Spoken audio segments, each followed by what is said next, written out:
Thank you for joining me today. My name is David Wilt, and I'm a manufacturing solutions architect for Insource Solutions, here to discuss making the most of remote access projects.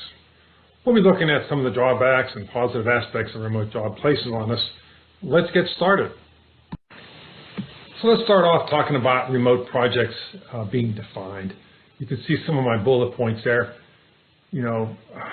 Access is really limited to electronic means. There's no person-to-person meetings. Truly, this really does get us out of our comfort zones when we can't have people-to-people meetings, and sometimes it feels like we're a million miles away. Remote projects are not new, but have increased in multiples since the COVID-19 has hit us so hard in 2020 in particular. And they are the new norm, but hopefully not permanent. I'm confident, though, that eventually we'll get out of this COVID problem, and the things we learned during our remote projects will probably help us whenever we finally get back to being face-to-face. It's not all bad, though. We do have limited communication methods to guide us, really, to be better at our jobs. When we're on site, we have more flexibility because we're with the people. We see body language. We talk to them. We build rapport kind of quickly, almost instantaneously in many cases. When we do these jobs remotely, we do have to have tighter agendas. We have to make sure we respect people's times. They have other meetings as well. And we just have to make sure that we always take good notes and have a really tight action list. Let's talk a little bit more about technologies that can help us as well. So far, I talked a little bit about the drawbacks for remotes and how it's not all bad, which is true. Let's spend a few moments thinking about technologies that can make our life a little bit easier. Here at Insource, we like to use the latest technologies to get our people closer to the action.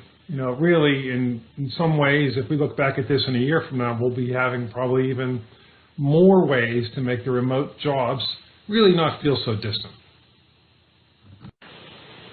Okay, so let's make these things I've been talking about more real.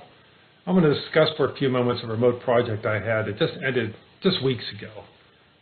So some of the details are obvious. My customer was remote, and we had to do access to the development and production servers through WebExes, actually. Nobody ever went on site, and but the outcome was really quite good.